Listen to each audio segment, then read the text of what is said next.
Welcome to the Conscious Pivot Podcast with international speaker, business mentor, best-selling author of Pivot, and your host, Adam Markell. The Conscious Pivot shares the stories and wisdom of people who have successfully reinvented some area of their business and personal life. You'll gain powerful insights into how you can fully embrace new opportunities, increase your performance, and master the art and science of innovation and resilience. So please join Adam as he guides you on your conscious pivot. Hey, everybody. Welcome back to another episode of the Conscious Pivot Podcast. I'm your host, Adam Markell, and I am in a wonderful afternoon state of mind.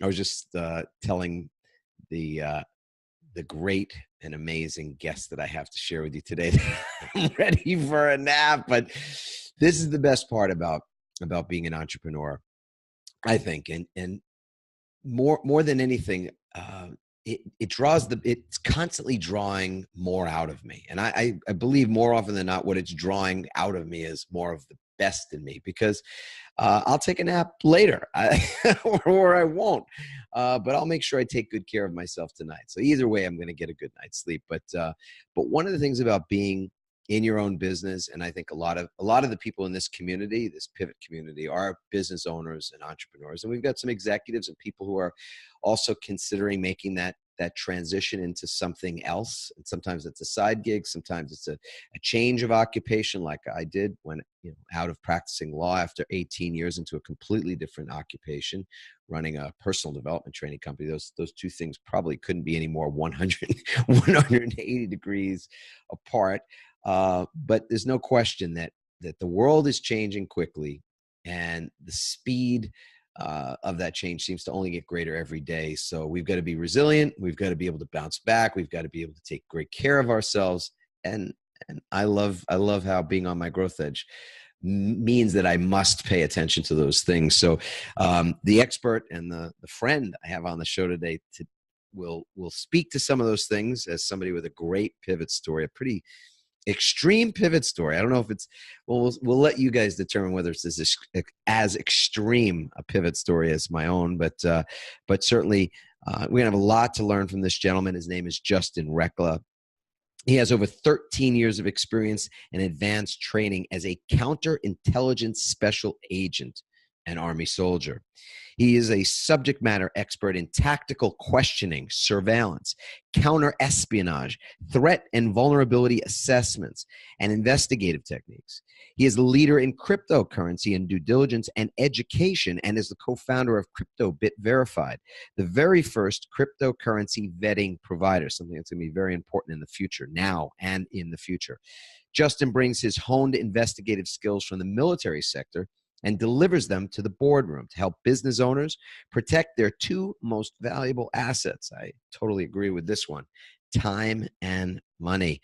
Justin, what a pleasure to have you on the show today. Thanks for being here.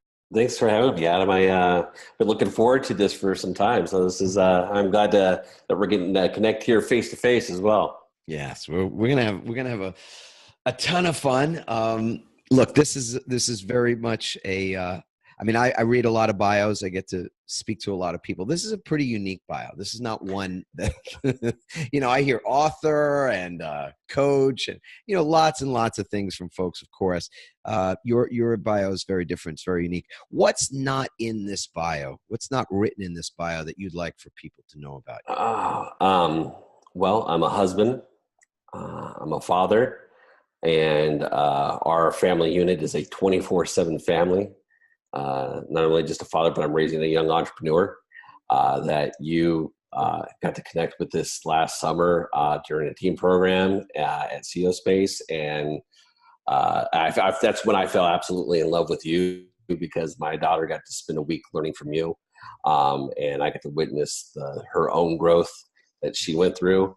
And a lot of people see counterintelligence. They see the bald head, they see the goatee, and exactly right. And they, I got the haircut for the business, I guess. Yeah, you do. And the one thing they I always get when people talk to me is I didn't expect you to have those kind of conversations, or, where's your Harley Davidson? Or, they've already fragmented me into a box of just because of my background. And yeah, it's a very unique background, but I'm so much more than just that. And so that's what I love about what we do is I like connecting with people. And, it's just, I'm a big people person, and I just love the whole aspect of being an entrepreneur. That's, I love my life, and I love helping others. So. Yeah, beautiful. You and I know each other now probably a couple of years, and we're running into each other in professional circles, and both of us are faculty members for a company, an organization called CEO Space, and we met there. But I think we had two really wonderful connections that weren't sort of direct. They weren't just you and I connecting. It was really first through Max, through our oldest. Through our son, our only son. So he's our oldest son, but he took such a shine to you. And I know he could feel your love as well. And then the blessing for me was last summer to be able to spend time with the teens in that program. And your amazing daughter is something really special. I mean, it's very rare. She's not a teen. We know that, but I mean, let's get this right. Is she 8 or 9, Justin? She just turned 9 last week. Okay. So look at that. Right on the cusp. And she is a remarkable young woman. She's a public speaker. She's spoken to thousands of people in a single time, and in many other venues and places around the world at this point. What does it feel like to be raising a kid and curating an environment for a kid that is that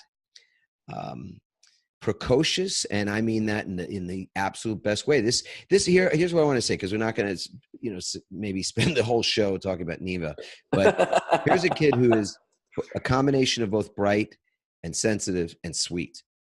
And this is, sometimes you get a bright kid and they're a little reticent, they're a little shy, and so you can't really connect with them on an emotional level. And sometimes you get kids that are, very much emotionally available and fully expressed, maybe even too fully expressed. And you can't have sort of an intellectual conversation. She was just incredible as somebody who I really felt we could in the course of the classroom that we were in together, we could go anywhere. We could have an emotional intelligence conversation. We could have a conversation about business strategy and structure. And I just found that this is she's a very unique girl. So how is it that you're curating that environment for her? I know that's a big question. It is, but I'll sum it up and I'll bring it back to that entrepreneur mindset. When I first stepped out of government back in 2011, and I was already looking at pivoting back in 2010, I was told when she was born, and my wife and I were both told that, in order for her to do what she came here to do, I had to deal with my shit. And that was kind of a wake up call of like, wow. And so really she's really become my mirror. She reflects back so much to me, and she's literally like my little barometer for not only what's going on in the environment, but what's going on for me internally. And for me, raising her that way as an entrepreneur, first and foremost, by all means, we'll take full credit for being parents, but I will not take full credit for who she is, because she is who she is because she gets to spend weeks at a time with people like you. Going to business conferences, people like Bernie Dorman and all these people that have been my mentors along the way. Greg Reed, she just spoke at Secret Knock.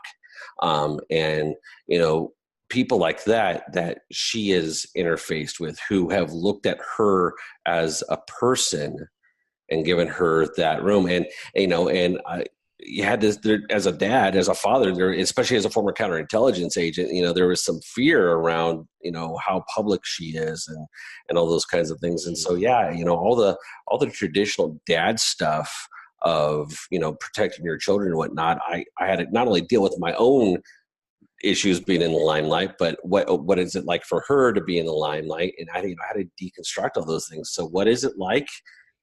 It's work, and it's worth every penny and every moment, because I see the product that it is creating and how she shows up in the world. And at the end of the day, my own evolution is the most important, because it's what's going to allow her to continue to evolve as well. What a beautiful way that you just connected the dots there, Justin, because part of how we opened the show was to speak into, we're not always feeling at our 100% best, and yet there are things that will draw the best out of us. And being a dad myself, and Randy and I, raising 4 kids and still have one that's in the house, 3 out, and they're all, their wings are spread. They've left the nest, and everybody's, knock on wood, they're contributing. They're doing great things, and one's still to leave. And I can say it's being a parent draws the best out of you, or it draws out of you. And mirror is a good way to describe it, because sometimes what it draws out of you isn't the best. In fact, it can trigger and bring to the forefront really our own emotional trauma, our own trauma from childhood, our past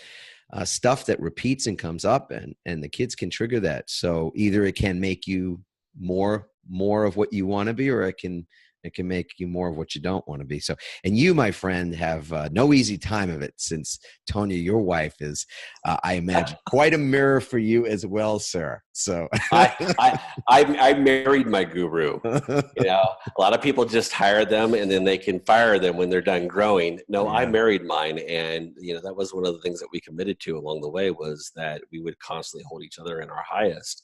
And that's. I give her full credit for the insight and holding me accountable and loving me through it, and not ever letting me fall, and always catching me when I slip up and mess up. And guess what? You're going to do that along the way. It's whether or not you're wanting to own it. I actually have had some interesting conversations with celebrities and friends that they come up, they're like, "How do you do it?" And I'm like, how do I do what? How do you be married and work with your wife and do the 24/7 thing? How do you do that? Well, again, it comes down to, my own evolution is more important than any, what I would, other experience that I might want to have, because how I engage with the world, how I perceive the world, and how I'm able to contribute to others only comes from that place of my own consciousness, my own awareness. And to be able to do that in partnership with somebody that has been there along the entire way is, to me, there's nothing more rewarding than that. Yeah. So what I take away from that is that your own evolution is more important than your comfort level. Oh, absolutely. And here's the thing. It's true of business, right? As in life, if you're not growing, you're dying. Same thing in business. If it's not growing, it's dying. And it all, regardless of whatever you do in the world, even if you're an employee, there's nothing wrong with that. What does make the experience that you have and whatever it is that you're doing is your own perception and understanding of who you are and how the world works. And to me, because you could reach enlightenment, shovel horse dung, and still be the happiest person on the planet, right? Yeah. So Dr. King said there's no such thing as menial labor, just menial pay. So yeah, to be happy or to be joyful in the process of cleaning up dung. I mean, we have 2 big dogs. So in addition to 4 kids, we have always had 2 big dogs around. And man, there's a lot to clean up after these suckers, but to be in a state of joy, even as you're doing that kind of thing, I think is one of those great Zen experiences. And the idea that we're either growing or dying, it's just so funny, because I was participating in a graffiti art experience a couple of weeks back, and you tag. So we were doing this graffiti art, and then we get to tag it with something. So a lot of people created these acronyms, and it just came right up to me, that phrase, "you're growing or dying." And I told our team that was doing this artwork project, I said, listen, I want to tag it, or I propose that we tag it this way, grow or die. And the acronym is G-O-D. And they're like, what? You want to tag it with God? Is that? I said, yeah, man, grow or die. And not everybody was on board right away, but then people were like, you know what? A, we don't come up with anything better. And B, how true is that? At all times in nature and in our personal experience, our business experience. It's the cycle. And what I love about it is that even if you've worked through something and you're like, okay, cool, I'm never going to see that again. No, you're going to see it again, but just at a whole nother level. It's all about, continuing to up level. That's where entrepreneurs, one of the biggest downfalls entrepreneurs get is not really understanding how money works. Recognizing that your $100 problem now becomes $1,000 problem, which becomes a $10,000 problem. It doesn't matter. It just grows. And so if you don't handle it at the root in your business and your mindset and who you are, it won't matter. Indeed. Well, let's go back to the point where, so you and your beloved, you met in the intelligence space, right? Was it the military space or the intelligence space you guys met? No, it was the counterintelligence space for the military. Mm-hmm. My wife had her career. I had my career. We both found ourselves teaching at the counterintelligence special agents course. She had been on very top secret teams. She's actually done surveillance and been in a court case where she actually testified in against an actual espionage case. I was over in Iraq and so forth. And so we met up there and, immediately hit it off.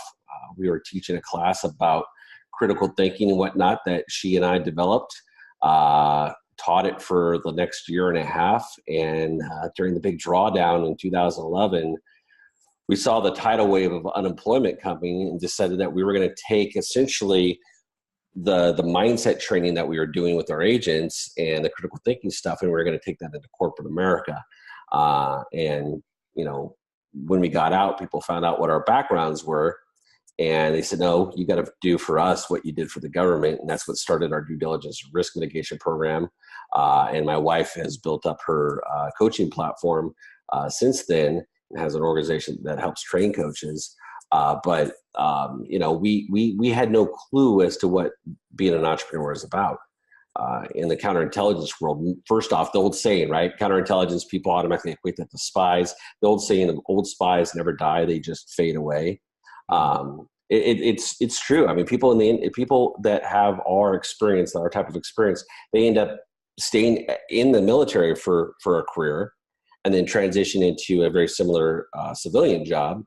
And they just kind of get lost in that corporate sector, and you stay a counterintelligence agent. If you're not over the seas in the dirt box, you're teaching the skill set, or supporting missions somehow using those counterintelligence skills. And so, very rarely, first off, it's hard to find a job using those skill sets, and two, once you're in, you typically don't get out because it's not designed for civilian jobs. It doesn't translate over specifically. And so most people get out and they'll go into being the closest to it as possible, maybe a law enforcement or private security or something. Private security or something like that, close to that. But the overall encompassing thing of everything that we did as an agent, there's nothing that encapsulates that in a job setting, with the exception of corporate counterintelligence jobs, which are very, very elite type programs. And again, you only get those after you've typically done a full career in the military, a full career in a second job. And, now you're on to your, halfway through your second career. Lots of jobs in those positions, but, we didn't know what to do. So this corporate training that we were going to do was like, awesome, we can do that. Well, and so we literally had to pivot out of a military mindset into a business mindset, not knowing anything about business. And that's where we found CEO space, and we had to learn all of that. So what's a couple of things I'd love to know. One, have you share what you think is the biggest mistake that you made early on in that new budding entrepreneurial setting? And then what are the skill sets that you were able to really utilize well? So the pivot was sort of a smooth transition and pivot. From the skills that you were using in the military to the ones that didn't translate so well, the skills in business that you really weren't equipped for based on military and intelligence training. Absolutely. So the biggest mistake we made was jumping right out of where we were at top of our game into nothing that not knowing anything about business. And we went completely out of sequence in developing our business when we first got started. And we had to pivot again after that. And, but that first mistake that we made is like, awesome, we've got a great idea, never sold a thing, don't have a product developed, don't even have a way for anybody to buy anything about me. I'm not too sure what a contractual agreement looks like, all those kinds of conversations. But yet we went out and spent $9,000 to form our corporation so we can go out and raise $3 million because we thought we were the greatest thing since sliced bread. Yeah. So that's a really telling lesson right there for a lot of people to hear that, because first of all, we definitely want to know that the way the story ends is that it was an experience you had to have. It was required on some level, and it has led you to the point where you've had a great success thereafter. So it shouldn't stop anybody to hear that was the mistake. But a lot of people make that mistake. My guess is, well, not guess, based on a lot of people we interviewed for the book Pivot and others that we've just worked with, that can stop a lot of folks. There's no question that could stop you dead in your tracks. And truthfully, it also is sort of perpetuated by the myth that you should, when you're making a transition, a change or a pivot, that you should sort of jump ship, burn the bridges kind of thing, go all in. And it's a romantic notion, and one that the media and, movies and TV sort of perpetuate that. But the people who succeed based on that are sort of the outliers, and more within the bell curve are people like yourself who, great idea, great thought, great enthusiasm, all of it made sense to go forward, except like you said, didn't know anything about contracts, didn't know anything about sales, didn't have a product to sell, didn't have a platform to sell, didn't have a website, all that stuff, not really set up for success at that moment.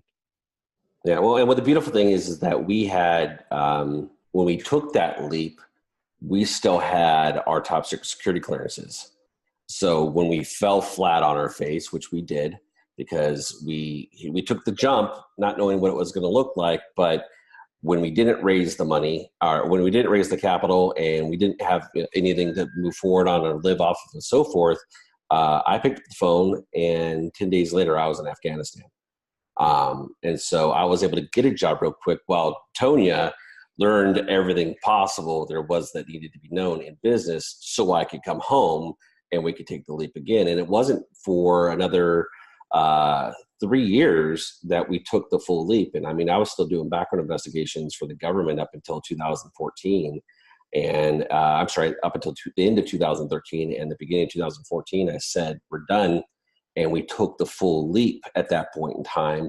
But it took us 4 years to get to the point of being able to understand what business was, how it works, how to market, how to connect, how to network, and how to sell, right? A little thing like that. Right?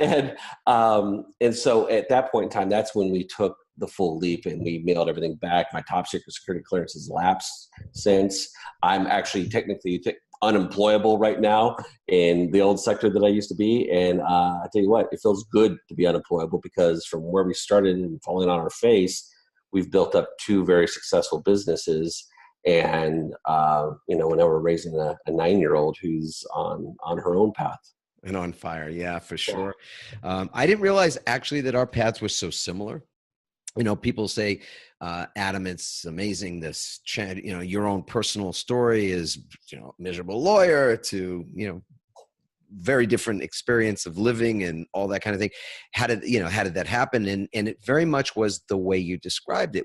I didn't come home one day and say to Randy, we're done. I quit, turn in my law degree and everything else. It took 2.5, almost 3 years, just like you. And it was through that process of both learning and making mistakes, but having something to fall back on. Like, the mistakes didn't wipe us out, and they didn't really put us in jeopardy of being wiped out. When maybe being a parent gives you that the sense of, I needed more of a safety net. I mean, I'm sure I was playing it more cautiously than I needed to, or could have, but I wouldn't do it any differently. I mean, time goes by so quickly anyway. And to plan what we call make your plan B, or build that second bridge while still maintaining the first one that you can drive over and not put your family or other things in jeopardy, I think is a really effective way to pivot. It sounds like you guys did the same thing. Yeah, I think it's probably the fastest track to moving forward. Where a lot of people fail in that pivot is they get to a point of comfort of maybe they're maybe bringing an extra $500 or $1,000 a month, and so it's like they go from the big dream to we're comfortable here. And the thing I always tell my clients that I work with is that, look, here's the thing: if it doesn't hurt, it doesn't scare you, you're not doing it big enough. And but if you can do it to where you've got a bit of a safety net and you transition in and have the patience to learn what you need to learn, to identify what the pain points are for you, not only in the business, not only in money, but also in the personal development piece. There's relationships issues, there's mommy and daddy issues that are going to come up. There's all sorts of things that are going to come up that are going to give you hard decisions to make in your life. And you're going to have to decide, what do you want more? Do you want this or do you want this? And, but doing it with that safety net is so, so important, because you can't help anybody, because that's why people become entrepreneurs, is to help people and make money and so they can help more people. And you can't do that if your own coffers are empty. No, it's very difficult to serve from an empty cup, as my friend Lisa Nichols would say. It's, it's interesting because you also have to fund. I mean, a part of this is funding the pivot. It's funding the evolution. Those things, it's not, and I don't mean just in money, but let's say there's quite a bit of money that's also expended in learning enough to be able to move elegantly or gracefully, masterfully into something new and different. I mean, you wouldn't just think of, if you've never driven a semi, you've driven a moped, you don't just go get behind the seat of a semi or even a car and think you're going to drive an 18-wheeler. I mean, that would be insane. And so, there is a sense of, you've got to learn, you've got to have that gradient to learn and to eventually go from being unconsciously incompetent, which is probably the most dangerous thing.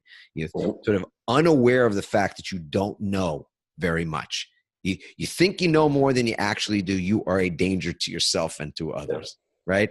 Exactly. And the biggest thing that will keep people stuck, especially in the money place, is not truly knowing what they want.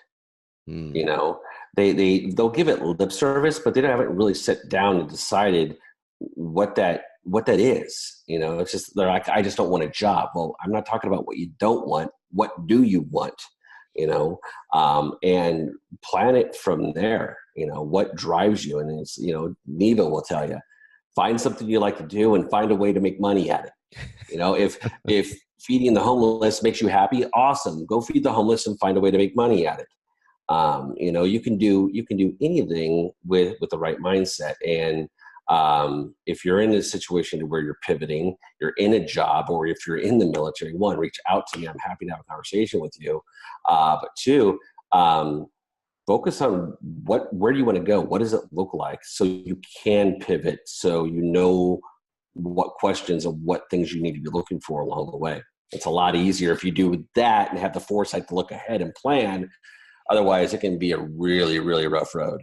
There's another thing that along the way that I made, I look at some of the best things in my life were the worst experience, were in the moment, the worst experiences, the biggest mistake, so to speak. And it takes a while before a really big mistake transmutes and, into something that you'd look back on and go, oh, that was really great. I'm so glad that happened for me. So this is one of those things where, as a result of being in partnership with some people that, I definitely didn't vet and didn't look into and frankly, didn't know well enough, and lost a bunch of money and had some other agita as a result of it. I ended up putting a section in the book, Pivot, that was all about pivot people, the people that are on your team. So when you said earlier about, that pivoting is a lot of it is that mindset piece. It's knowing yourself, it's getting clear. And it's also getting clear that most of the success that I've seen in my own life and in the lives of a lot of other people, didn't come as a solo act. I mean, even solo acts have a great support team behind them, with them all the way. Even getting a book done, man, it took a village to produce this book and to market it, and to sell it, and to continue to market it and sell it, and all the rest of it. So it's a team effort, and it's really important as part of the process of pivoting, whatever it is that you're pivoting into or out of, that you are focused on having support. And that means a team. And one of the things I love about the work you do is you have a company, I think it's called Clear Directory, but you can let me know what the right name is if I got that wrong. But we've used your services, and I think it's one of those things that when you're starting a new business, or even in the business you're currently in, it is a good idea to know who you are in bed with. Who are you in business with? And I didn't, having been a lawyer for 18 years, you'd think that I would have thought that way. But, it was like the shoemaker whose kids walk around without, with holes in their shoes. Yep. It wasn't something I was focused on until actually you and I met. So tell us a little bit about that, because that is one of the entrepreneurial pursuits that you created. Yeah, that's one of the things that we assist people with is because, like you said, you wouldn't have thought about it. Most people in business don't, because the term due diligence, when it's applied to business, people typically, I did my due diligence, meaning that they checked them out on their Facebook page, they had their lawyer review the agreement, and they liked the conversation that they had. But they don't really take into consideration what the potential risk is when getting involved with certain people, depending on what level you're getting involved with them at. Partners, CFO for hire, anybody that you're outsourcing where it's going to cost you a lot of your resources, whether it be time or money. Most people don't think about due diligence beyond contract review and I like the person. And so we bring that whole counterintelligence perspective of what due diligence is. And we look at not only the business or the opportunity itself, but we look at the people involved and understanding that, the culmination of the business, the culmination of the person, the culmination of their history, culmination of what was said, what was promised, and a history of success and so forth, all kind of paint a picture of really who you're getting involved with. And oftentimes most people just get involved with somebody because they like them, and they find out 3 weeks later that they can't do what they say they can do, and they lose a ton of money. Or they get involved with somebody because they've done the mechanical due diligence, and sure enough, this person has done this, but you find out 3 weeks later that the person's a jerk, and you can't communicate, and it's not a good fit. We like to tell people that you have to do both. You have to build that relationship and make sure it works, and you have to make sure that they're not fraudsters, they're not scamsters, they're not going to just take your money, and they can actually do what they say they can do. Because fraud and scam in the business world, it's not always actual fraud and scam, it's ineptitude. And it's more it's misfeasance or malfeasance as much as it's But you won't know that unless you do the work, unless you do the due diligence, unless you dig in a bit. And so the cryptocurrency space, 375 frauds and scams in the last 18 months alone. Yep. Yeah, absolutely crazy. And so, our whole take on it is look, if it's going to cost you time or money, trust but verify, do some additional due diligence. And our firm exists because we're not attached to the outcome or the relationship. Our job is just to present with, you're looking for this, and we're assessing and analyzing this, and we're going to let you know if they match up. And if they don't match up, it's not a deal breaker. It just means you've got more questions to ask.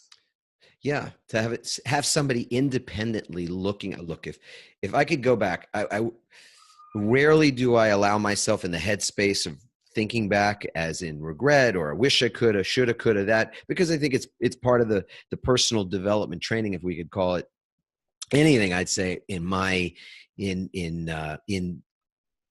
learning, becoming more self-aware and committing to that thereabouts 10 years ago, it's like page 1. I mean, thou shalt own thy life. I mean, you've got to own your life and own your results. And so there's no regret. Everything is actually perfect in the sense that it's what's required to move to the next level of thought, of experience, of everything. So, but I do look back and think sometimes, geez, how nice would it have been? And this is where for me in mentoring and guiding other people, I get to say, look, if I was going to do it again, what I would have done was had someone independent from myself look at things more critically, provide due diligence, provide counsel to me on, hey, maybe this is you got a 50-50 shot here. I don't know that I would have given $500,000 of money or some other number to invest in something had I had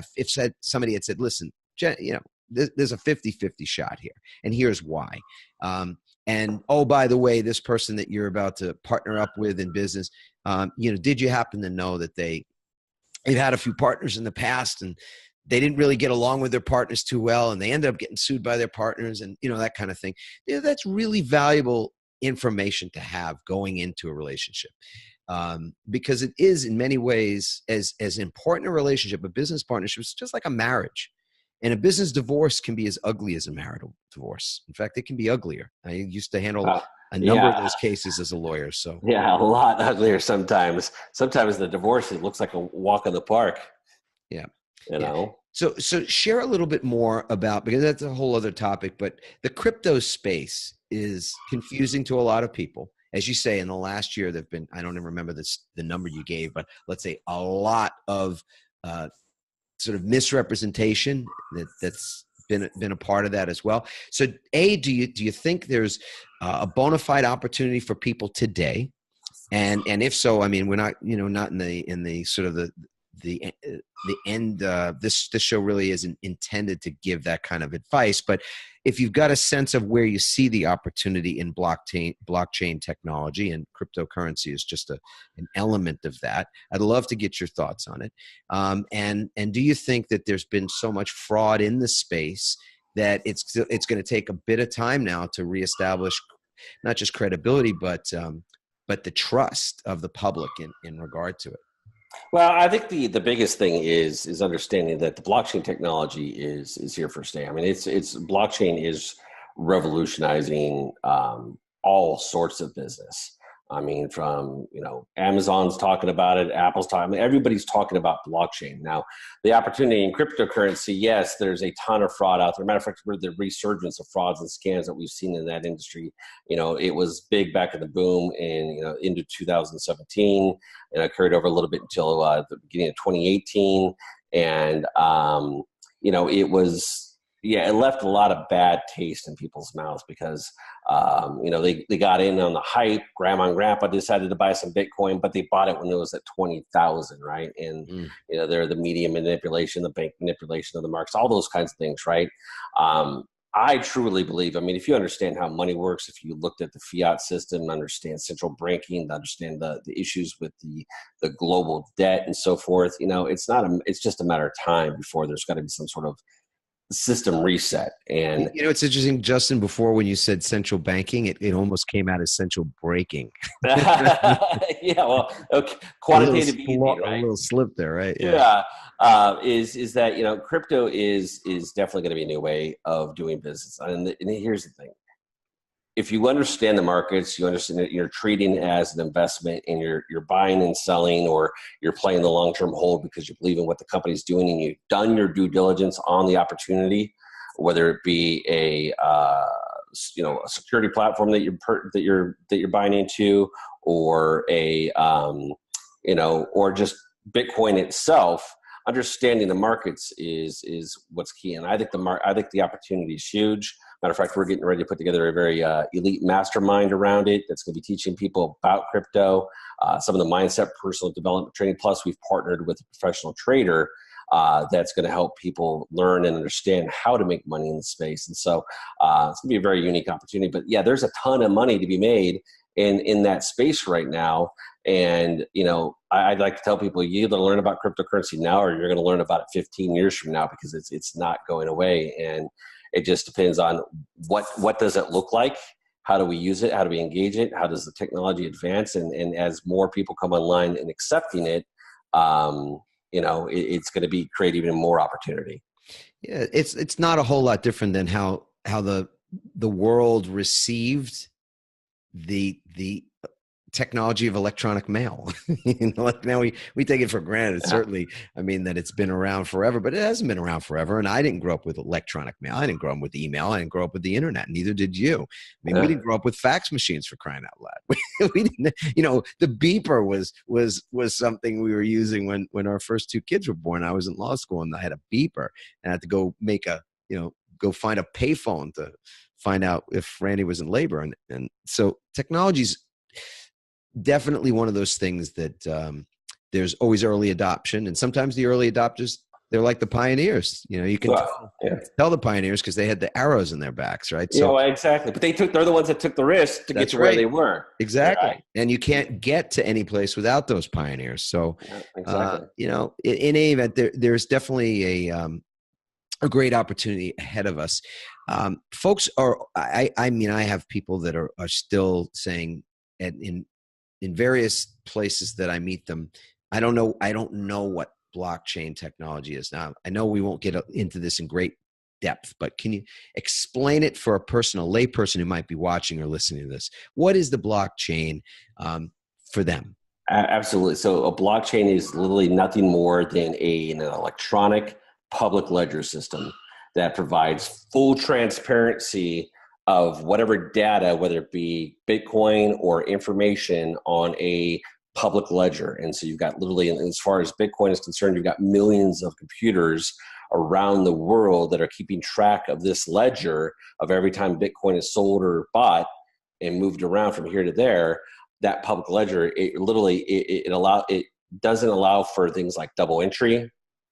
It allows for full transparency of whatever is being tracked, and you can follow it back as to where it originated from. And so that's why it's revolutionizing business. And so it's also revolutionizing the financial world because banks use double entry. They're allowed to lend out 10 times more than they actually have on hand, to whereas crypto, it's a one-for-one for exchange, and you know exactly where it is at all times because it's verified by those public ledger systems. And it's updated in real time. And like the old example of having the second set of books, the proverbial, books you cook, there's no possibility, there's no opportunity for that type of fraud to exist because you can't have a second set of books when it's being publicly verified across thousands and thousands of computers. There's just no way to enter something or erase something that was an entry without everybody knowing about it. I mean, I may be an oversimplification. That is the easiest way of explaining it is just that is understanding that that's why blockchain has been developed, because people were tired of people cooking the books. People were tired of, that's where Bitcoin came from is like, let's create something that you can't make more of, right? The basic law of supply and demand. The more there is of something, the less value it has. Well, guess what? I think the global debt is something like $98 trillion. There's only $38 trillion in existence. So where's the new money coming to pay that new debt, especially with interest, right? Mm-hmm. So that's where it came from, because it literally is going to give us, I love the concept of cryptocurrency and where it's going, and I truly believe in its future, because with Bitcoin, with cryptocurrency, there's a level of self-dominion that you have to have that gives you full responsibility over your own financial well-being, because there are no banks, there's no insurance, it solely lies on you. And when you understand that and recognize that, wow, you don't have to pay a merchant fee, you don't have to pay a fee at the ATM just to get your own money back. You don't have to. You are your own bank. And that self-dominion piece of I have full control over every aspect of my life, the financial sector has been one of the last places in human development that we can attain that, because of the standards that we put in as a society saying that money is important so we can exchange for goods and services. Well, the bank system monetized that. They control all the money. They have all the powers. They put us in debt. That's a whole other conversation. But with cryptocurrency, I have my money on my phone. I have my money on my wallet. And if I lose it, my fault. It's not coming back, because when I hit send, it's gone and you're not getting it back. right? But so you got to know how it works and understand it. And so there's a level of technical up-leveling that you have to do in order to, but it's super easy once you figure it out. But when you can sit back and frame it around like, wow, my fortune, I can manage in real time on my own terms, and I can build digital wealth using cryptocurrency. That's huge, because a lot of people, well, the fear is though, the government will step in. It exists on the internet. Stop What government? What government? Exactly. It exists on the internet. And if you have the code and you're tapped in the network and you and I can send back and forth, there's nobody stopping us from doing transactions. Now, again, I like to stay on the right side of right of, pay your taxes, do your Bitcoin accounting. If you don't know how, reach out. We've got solutions for that. But understanding the freedom that it brings to you as an individual, and recognizing that you don't have to worry about a bank or limiting it or overdraft fees or anything like that, because when you're your own bank, there are no overdraft fees. You either have it or you don't. Right? Yep. So that dominion comes at a price, and that price is self-responsibility. Yeah. Because like you said, it's on you. And so you're not paying the schmo fee for the technical term, right? The idiot tax for having other people take responsibility for you. And I paid it, and I continue to pay it, as a lot of us do in various ways. We have money in banks and all kinds of things, but there's no question that the institutions are not accountable. They're certainly not as accountable as we would like them to be. And the money is fuzzy. The math is fuzzy. So I'm not looking to get my Nobel Prize in economics or mathematics to try to figure it out. And people much smarter than me haven't been able to figure it out. So as you pointed out, the math that don't add up. So, and with blockchain, that's what that solves.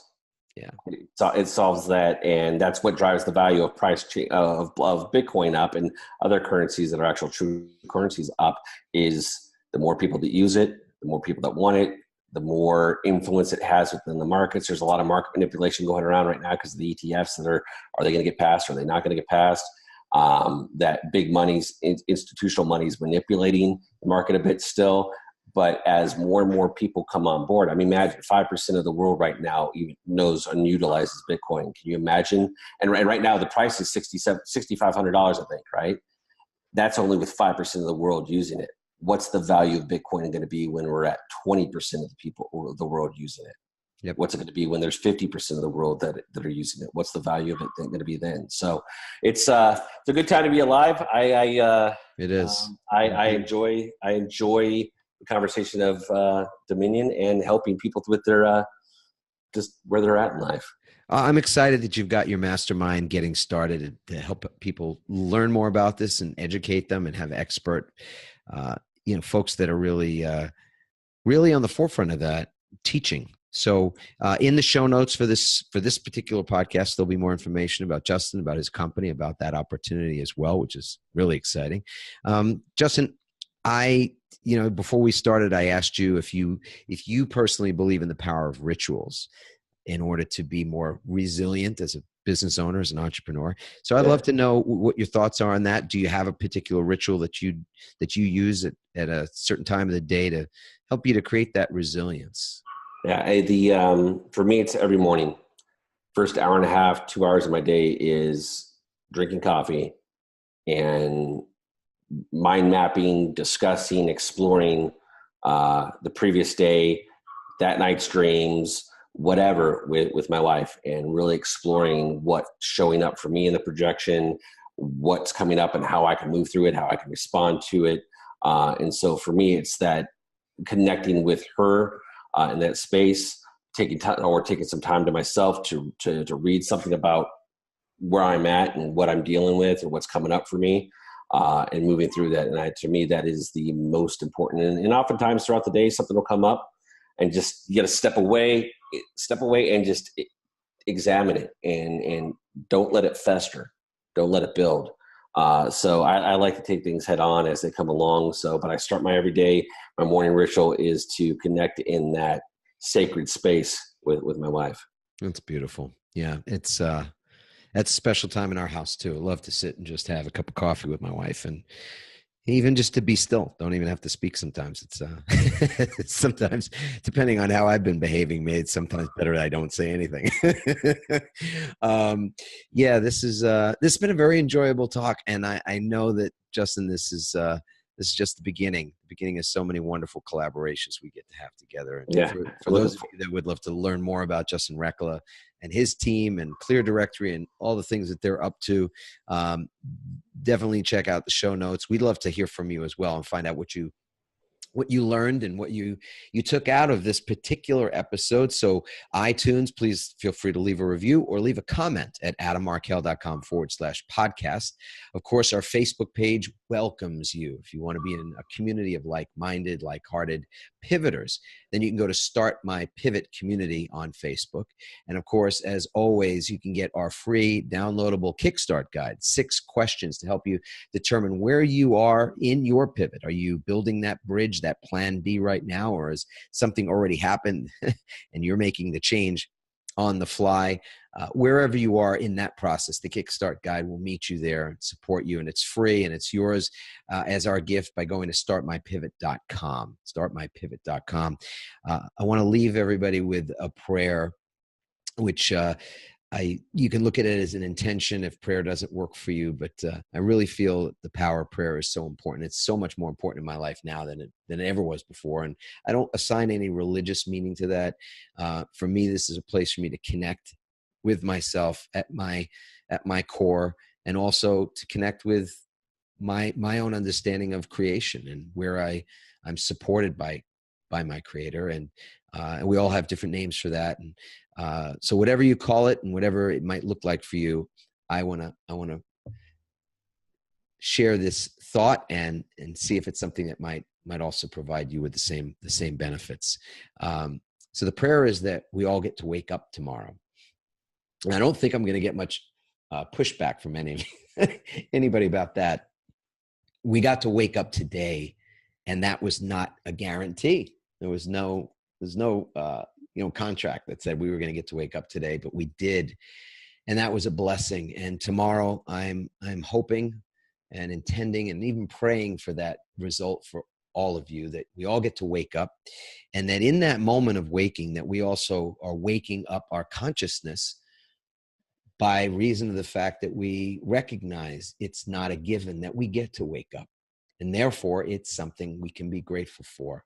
So we wake up tomorrow, we're grateful in that moment for that waking breath, knowing there will be people taking their last breath as we're taking our first. And lastly, as Justin said at the very beginning, and I've got written on my t-shirt today again, is the words, "I love my life." If you're willing to stand up, put your feet on the floor, even from your bed, just declare these words out loud. I love my life. I love my life. I love my life. Well, that would be an incredible intention for what you could experience that day. Let's put it that way. You get to try it on for size and see if it works. But have a wonderful rest of your day, your evening, wherever else it is that we're finding you. Justin, again, thank you so much for being on the show, brother. Thank you, brother. Love you, man. Yeah, love you too. Ciao for now, everybody.